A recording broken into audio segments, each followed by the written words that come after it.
Welcome to the Banker Lamp. Please enjoy the video. In this video, I will explain how to connect your PS4 controller to your PC with a cable. First, grab a compatible micro USB to USB cable.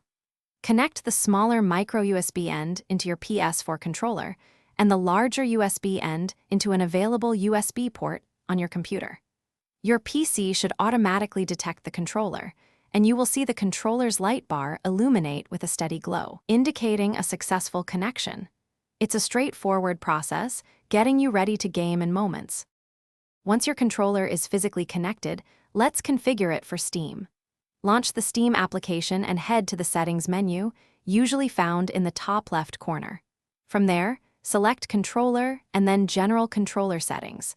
You'll want to check the box for PlayStation configuration support.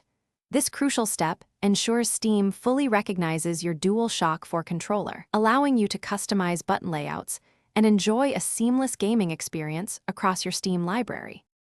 If you plan to play games outside of Steam, DS4 Windows is your go-to solution.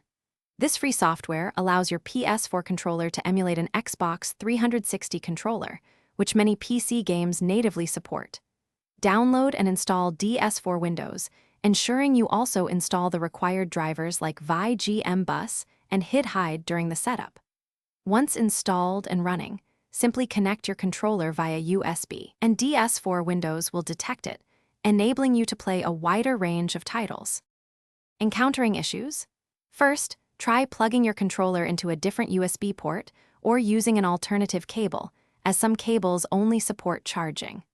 Also, ensure any PlayStation 4 consoles nearby are unplugged to prevent your controller from trying to connect to them instead.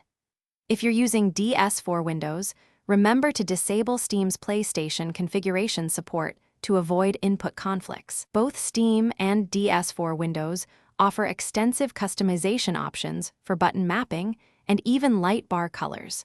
So explore those settings to personalize your experience. Thanks for watching. If this was helpful, leave a like and consider subscribing. See you next time.